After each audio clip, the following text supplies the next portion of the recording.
और जो लोग अपने आप को हिंदू कहते हैं वो 24 घंटा हिंसा हिंसा हिंसा, नफरत नफरत नफरत, असत्य सत्य असत्य।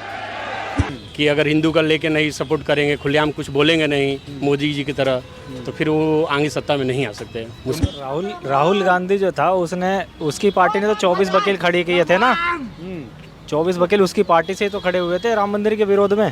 पार्लियामेंट सेशन यानी लोकसभा के दौरान कार्यवाही चल रही थी और इसी दौरान राहुल गांधी ने कुछ एक ऐसा बयान दे दिया है जिसके बाद से राजनीति एक बार फिर से गर्म हो चुकी है।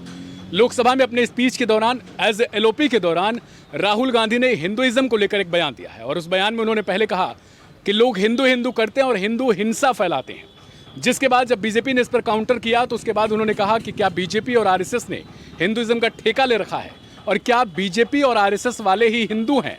इस बयान को लेकर हम देखेंगे कि आखिर किस तरीके से जो राजनीतिक पार्टियां हैं वो सियासी कलह बढ़ाती हुई नजर आ रही है, लेकिन जो जनता है उसका क्या सोचना है। हम आए हैं ऐसी जगह पे जहां लोग खड़े हैं और उनसे जानने की कोशिश करते हैं कि आखिर बीजेपी और कांग्रेस को लेकर जो हिंदुत्व पर जो लगातार उनकी राहें चलती रहती है, जिस पर वो लगातार बयानबाजी करते रहते हैं, उस पर उनका क्या सोचना है। हमारे साथ कुछ लोग हैं यहाँ पर, मैं जानने की कोशिश करता हूँ कि आज राहुल गांधी ने सदन में कुछ ऐसा कहा है जो मैंने आपको पहले ही बताया, वो चीज़ की उनका हिंदुइज्म को लेकर कुछ ऐसा बयान है, उसको आप किस तरीके से देखते हैं बीजेपी और कांग्रेस के लिहाज से?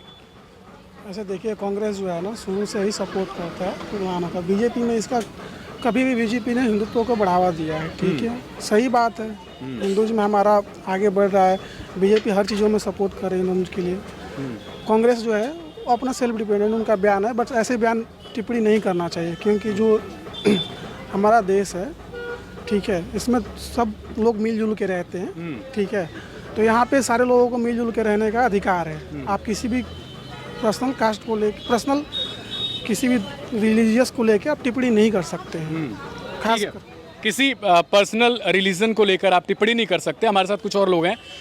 राहुल गांधी का ये बयान आपको किस तरीके का लगता है और बीजेपी ने जो काउंटर करने की कोशिश की है वो आपको कैसा लगता है? फिलहाल ये जो बयानबाजी दी है राहुल गांधी ने, यह अशोभनीय है। नेता प्रतिपक्ष होने के नाते उन पे ये कहीं ना सूटेबल नहीं बैठता है कि जो ऐसे इस टाइप का बयान दे, वो भी सदन में, जो कि पूरे इंडिया क्या पूरे वर्ल्ड देख रहा है इस चीज़ को। तो इनकी बयानबाजी पे ऐसे पे आज वो जो भोले शंकर की मूर्ति लेके आए थे, जो आज दिखा रहे कि मैं बहुत बड़ा हिंदू धर्म की ठेका लेकर मैं चला हूँ, उनको अगर थोड़ी बहुत अक्ल भी आई है तो हमारे मोदी जी की देन है जो उनको धर्म के बारे में थोड़ा सा लेके अभी करंट में चल रहे हैं।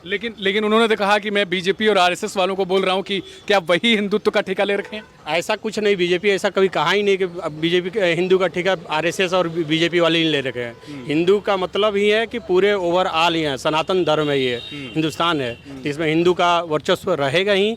जो कि एक राहुल गांधी जो अपना एक पर्टिकुलर रिलीजन लेके अटैक करते रहते हैं, बट वो एज ए जो विपक्ष के नेता हैं उनमें कतई शोभा नहीं देता ये जो बयानबाजी लोकसभा में की है। लेकिन उन्होंने तो इस दौरान गुरु नानक देव का भी और मुसलमानों के लिए भी बोला है, हिंदुओं के लिए भी बोला, क्रिश्चियन के लिए भी बोला है। वो बस दिखावा है अभी करंट टाइम में उनका, क्योंकि उनको आगे सत्ता में आना है तो करना पड़ेगा उनको। अगर प्रधानमंत्री बनना है तो ऐसा काम करना पड़ेगा उनको कि अगर हिंदू का लेके नहीं सपोर्ट करेंगे, खुलेआम कुछ बोलेंगे नहीं मोदी जी की तरह, तो फिर वो आगे सत्ता में नहीं आ सकते। तो मोदी जी की तरह उनको बोलना पड़ेगा। हाँ, थोड़ी सी अटैक करना धर्म के लिए, हाँ, कुछ लेके आगे बढ़ना पड़ेगा। इसके अलावा भी बहुत सारे लोग हैं हमारे साथ और कुछ लोग यहाँ भी, एक पुलिया है यहीं पे हम बैठे हैं और अब यहाँ भी हम जानने की कोशिश करते हैं कि राहुल गांधी का जो बयान संसद में दिया गया है हिंदुत्व को लेकर कि हिंदुत्व का ठेका बीजेपी और आरएसएस वालों ने नहीं ले रखा है और हिंदुत्व के नाम पे जो ये लोग हिंसा करते हैं वो बर्दाश्त नहीं है। इस बयान के क्या मायने हैं? क्या हिंदुत्व को लेकर जो राहुल गांधी ने बयान दिया है वो सटीक बैठता है पार्लियामेंट के अंदर? तो इन्होंने क्या किया है? राहुल गांधी ने हिंदुत्व के लिए करते तो मोदी जी ही, आरएसएस कर रही है भाई, आरएसएस तो बचा रही है। राम मंदिर बनवाया है तो मोदी जी बीजेपी वालों ने बनवाया है। आरएसएस और बीजेपी ने हिंदुओं को बचा रखा है भाई, ये तो है ही। कांग्रेस के जाने के बाद, वो बीजेपी के आने के बाद ये तो रहा कि हाँ कि सनातन है, हिंदुत्व है कुछ, बस ये। कांग्रेस सरकार में हिंदुओं को खतरा था? खतरा नहीं था, खतरा हम नहीं कह सकते। अगर हम पे कुछ आएगा तो हम भी कुछ कर सकते हैं, ऐसा कुछ नहीं है। लेकिन हाँ ये है कि उनके रहने पे सनातन तो एकदम मिटता हुआ जा रहा था। कम से कम बीजेपी के और मोदी जी के आने पर कम से कम इतना ये हुआ कि हाँ सनातन आगे बढ़ा। 10 सालों में मोदी जी जब से आए सनातन उन्होंने बचा के रखा है। बिल्कुल, ये तो सही बात है। सही कहने हैं। तो काफ़ी लोगों में जागरूकता आई है, वरना पहले अपने धर्म को कोई जान ही नहीं रहा था कुछ भी। काफ़ी मंदिरों में भीड़ लगने लगी है, वरना पहले लोग धर्म परिवर्तन कर रहे थे, कोई क्रिश्चियन की तरफ जा रहा था, कोई चर्चों में जा रहा था। अब लोगों को अपना धर्म के बारे में पता लगा, मंदिरों में जा रहे हैं, तो काफ़ी इससे बदलाव तो आया है। हिंदुइज्म पे राहुल गांधी का जो बयान है वो कितना सटीक बैठता है? देखो, ये एक उसकी राहुल गांधी की व्यक्तिगत राय भी हो सकती है। मुझे लगता है उनकी व्यक्तिगत राय है। हिंदुत्व के लिए तो आज तक ना, मुझे लगता है कि ज़्यादातर बीजेपी ही आगे रही है हर चीज़ में। बीजेपी शुरू से ही इस चीज़ में हिंदुत्व को आगे बढ़ाया उसने। हम बीजेपी के सपोर्टर हैं। हाँ, इसी वजह से। ठीक है, बीजेपी के सपोर्टर हैं तो बीजेपी के बारे में ही ज़्यादातर वो रख सकते हैं अपना उनकी जो मानसिकता रहेगी वो कहीं ना कहीं बीजेपी से थोड़ा मैच खाती हुई नज़र आएगी। इसके अलावा भी हैं मेरे साथ, अब इन्हीं से एक बच्चे हैं, इन्हीं से पूछ लेते हैं कि राहुल गांधी का बयान कि बीजेपी और आरएसएस वाले असली हिंदू नहीं है या फिर इस तरीके की हिंसा जो है हिंदू होने के साथ साथ हिंसा फैलाते हैं। तो राहुल गांधी जो था उसकी पार्टी ने तो 24 वकील खड़े किए थे ना। 24 वकील उसकी पार्टी से तो खड़े हुए थे राम मंदिर के विरोध में। तो अगर वो चाहता, उनके गवर्नमेंट ने इतने साल राज किया, तो वो चाहते तो बनवा देते ना पहले ही। उन्होंने कोशिश ही नहीं करी, उन्होंने उसके अगेंस्ट कोशिश करी है। लेकिन राम मंदिर बनने के बाद तो अब खबर आ रही है कि उसके छत से पानी भी टपकने लगा। वो पता नहीं मेरे को उसके बारे में। वो भी हम लोग गए नहीं। हाँ, हम लोग राम मंदिर गए नहीं, वो जाके पता करेंगे। जाके पता करें। लोगों ने अब ऐसी अब्बा फैला रखी है। हाँ। ये तो पता करना पड़ेगा ना। ये तो कांग्रेस वालों के सपने में आ रहा होगा कि हाँ कि वहाँ की छत से पानी टपक रहे हैं, बाकी ऐसा कुछ होने वाला है नहीं।